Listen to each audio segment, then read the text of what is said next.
اللہ اللہ اللہ۔ بسم اللہ الرحمن الرحیم۔ جہاد و قتال کے فضائل اور پھر جہاد و قتال کی برکت سے اللہ مسلمانوں کو جو نظام نصیب فرماتے ہیں اسے کہا جاتا ہے خلافت اسلامیہ، جسے ہم عام طور پہ اسلامی قانون کہہ دیتے ہیں۔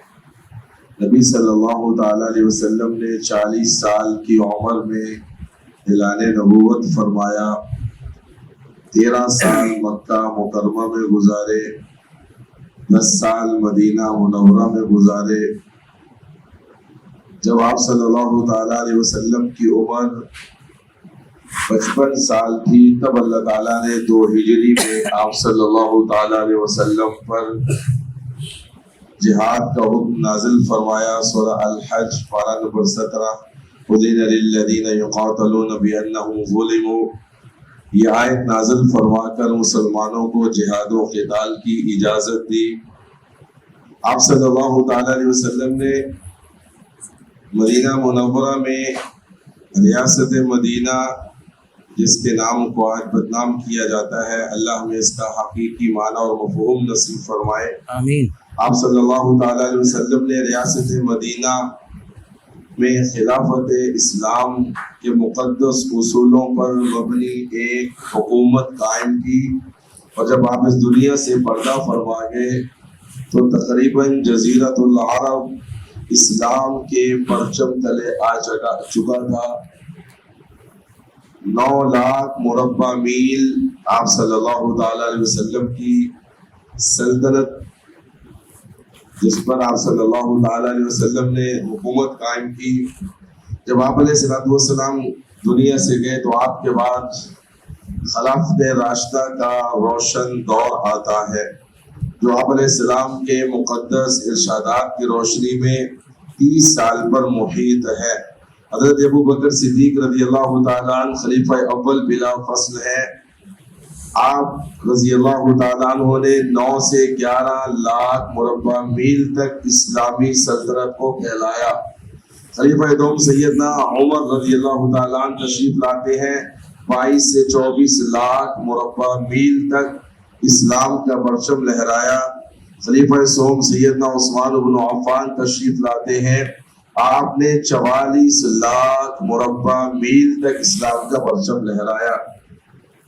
حضرت علی رضی اللہ تعالیٰ عنہ کے زمانے میں چونکہ روافض اور خوارج کی حرکات کی وجہ سے اسلام آگے نہ بڑھ سکا، اور جب سیدنا حسن رضی اللہ تعالیٰ عنہ تشریف لائے، آپ نے سیدنا امیر معاویہ رضی اللہ تعالیٰ عنہ کے ہاتھ پر ہاتھ رکھ کر خلافت بنو امیہ کا آغاز فرمایا۔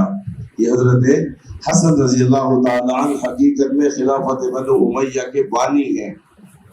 عقل مند لوگوں کے لیے یہ بات ہے، جو لوگ اس پر اعتراض کرتے ہیں ان کے لیے یہ بات نہیں ہے۔ تو حضرت حسن رضی اللہ تعالیٰ عنہ تشریف لائے، خلافت راشدہ مکمل ہو رہی ہے، خلافت بنو امیہ کا آغاز ہو رہا ہے۔ 41 ہجری 661 عیسوی کو خلافت بنو امیہ کا آغاز ہے، یعنی جہاد و قتال کے مقدس عنوان پر جب انسان کام کرتا ہے تو اللہ تعالیٰ اس کو اسلام بصورت نظام نصیب فرماتا ہے۔ اللہ کے نبی علیہ السلام خود عمل کر گئے، خلافت راشدہ کا مقدس دور میں خلفائے راشدین اس پر عمل کر گئے، اور خلفائے راشدین کے بعد سیدنا امیر معاویہ اور سیدنا حسن رضی اللہ تعالی عنہ، ان دونوں کے اتفاق سے صلح سے خلافت بنو امیہ کا قیام ہوا، جو 132 ہجری 749 عیسوی تک چلی ہے۔ اور اس کے بعد خلافت بنو عباس ہے، کہتے تو اس کو خلافت بنو عباس ہے، لفظوں کی حد تک تو خلافت بنو عباس ہی کہا جاتا ہے اس کو، اگرچہ اس میں بہت سے معاملات ہیں، وقت کا دامن تنگ ہے، میں اس کی طرف اشارہ نہیں کرتا۔ 132 ہجری 749 میں خلافت بنو عباس کا آغاز ہوتا ہے۔ ابو العباس صفاح نامی شخص جو بہت زیادہ خون ریز تھا، اس نے خلافت بنو امیہ کو ختم کیا۔ اور خلافت بنو عباس کا آغاز کیا، اور یہ تقریباً پھر چلی ہے 524 سال تک۔ خلافت بنو امیہ 132 تک چلی ہے، 41 سے 132 تک تقریباً 90 سال، اور خلافت بنو عباس تقریباً 524 سال۔ اور جیسے ہی 132 میں خلافت بنو امیہ ختم ہوئی ہے، یہاں سے ایک نوجوان جو زندہ بچ گیا تھا، ابو العباس صفاح کی حرکتوں سے بچ کر وہ جس وقت اندلس پہنچا ہے، وہاں جا کر اس نے خلافت قائم کی 138 سے 146 ہجری میں، اور پھر وہ خلافت چلتی رہی، چلتے چلتے اس کا اختتام ہوتا ہے 1492 عیسوی میں، 1492 عیسوی میں۔ اور آج پورا یورپ جو ہمیں رات میں دن اور دن میں رات کی حرکتیں دکھاتا ہے، ان کی تمام ترقی کا انحصار اندلس کی کتابوں پر ہے، جس کے بارے میں علامہ محمد اقبال رحمۃ اللہ نے فرما گئے تھے نا، کتابیں اپنے آبا کی جو دیکھے ان کو یورپ میں تو دل ہوتا ہے سے پارا۔ تو میں یہ عرض کر رہا ہوں، جہاد و قتال کی برکت سے اللہ جو نظام نصیب فرماتے ہیں، اس نظام کی بات کر رہا ہوں۔ اور 656 میں 656 ہجری 1258 عیسوی میں ہلاکوں نے ابن علقمی نصیر الدین طوسی ان رافضیوں کی بدبختی کی وجہ سے جب یہ مسلمانوں کی ایک ظاہری خلافت ختم ہوئی ہے، اور اس کے بعد خلافت سلجوق اپنے آخری سانسوں پر تھی، جو 470 میں جس کا آغاز ہے، 699 میں جس کا اختتام ہے، اور پھر 699 میں خلافت شروع ہوئی ہے۔ آج کل آپ لوگ بہت ارطغرل ڈرامہ دیکھتے ہیں، ڈرامے نہ دیکھا کریں۔